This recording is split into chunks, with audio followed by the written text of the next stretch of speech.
ನಮಸ್ಕಾರ ಎಲ್ಲರಿಗೂ. ಇವತ್ತಿನ ವಿಡಿಯೋದಲ್ಲಿ ಮಾವಿನ ಹಣ್ಣಿನ ಸಾಸಿವೆ ಹೇಗೆ ಮಾಡೋದು ಅಂತ ತೋರಿಸ್ತೀನಿ. ಇದನ್ನು ನಮ್ಮ ಕಡೆ ಕಾಟ್ ಮಾವಿನ ಹಣ್ಣು ಅಥವಾ ಕಾಡು ಮಾವಿನ ಹಣ್ಣು ಅಂತ ಹೇಳ್ತಾರೆ. ಈಗ ಇದ್ರ ಸಿಪ್ಪೆ ತೆಗಿಬೇಕು.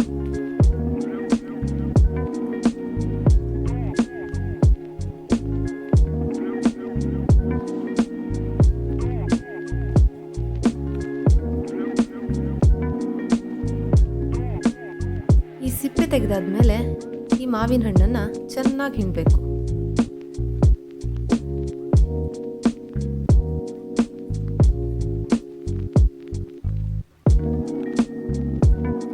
ಮತ್ತೊಂದು ಕಡೆಯಲ್ಲಿ ಮಿಕ್ಸಿ ಜಾರ್ಗೆ 2 ಮುಷ್ಟಿ ತೆಂಗಿನ ತುರಿ, 4 ರಿಂದ 5 ಕೆಂಪು ಮೆಣಸಿನಕಾಯಿ, 1 ಸ್ಪೂನ್ ಸಾಸಿವೆ,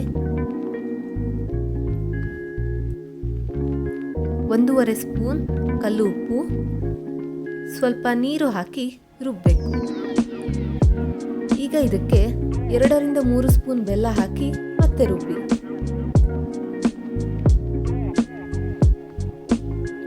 ಈ ಮಿಕ್ಸ್ಚರ್ನ ಮಾವಿನ ಹಣ್ಣಿನ ಜೊತೆ ಮಿಕ್ಸ್ ಮಾಡಿ.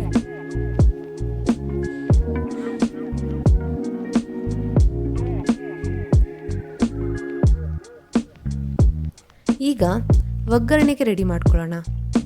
ಇದಕ್ಕೆ 1 ರಿಂದ 2 ಸ್ಪೂನ್ ತೆಂಗಿನೆಣ್ಣೆ, 1 ಸ್ಪೂನ್ ಸಾಸಿವೆ, 1 ಸ್ಪೂನ್ ಜೀರಿಗೆ, ಕರಿಬೇವಿನ ಸೊಪ್ಪು ಹಾಗೂ 6 ರಿಂದ 7 ಬೆಳ್ಳುಳ್ಳಿ. ಈ ಬೆಳ್ಳುಳ್ಳಿನ ಜಜ್ಜಿಬಿಟ್ಟು ಹಾಕಿದ್ದೀನಿ, ಯಾಕೆಂದರೆ ಒಂದು ವೇಳೆ ಜಜ್ಜಿಲ್ಲ ಅಂದರೆ ಬೆಳ್ಳುಳ್ಳಿ ಸಿಡಿಯುತ್ತೆ. ಬೆಳ್ಳುಳ್ಳಿ ಸ್ವಲ್ಪ ಕೆಂಪಗಾಗೋ ತನಕ ಹುರಿಯಿರಿ. ಒಗ್ಗರಣೆ ರೆಡಿಯಾಗಿದೆ. ಈಗ ಒಗ್ಗರಣೆ ಇದಕ್ಕೆ ಹಾಕಿ.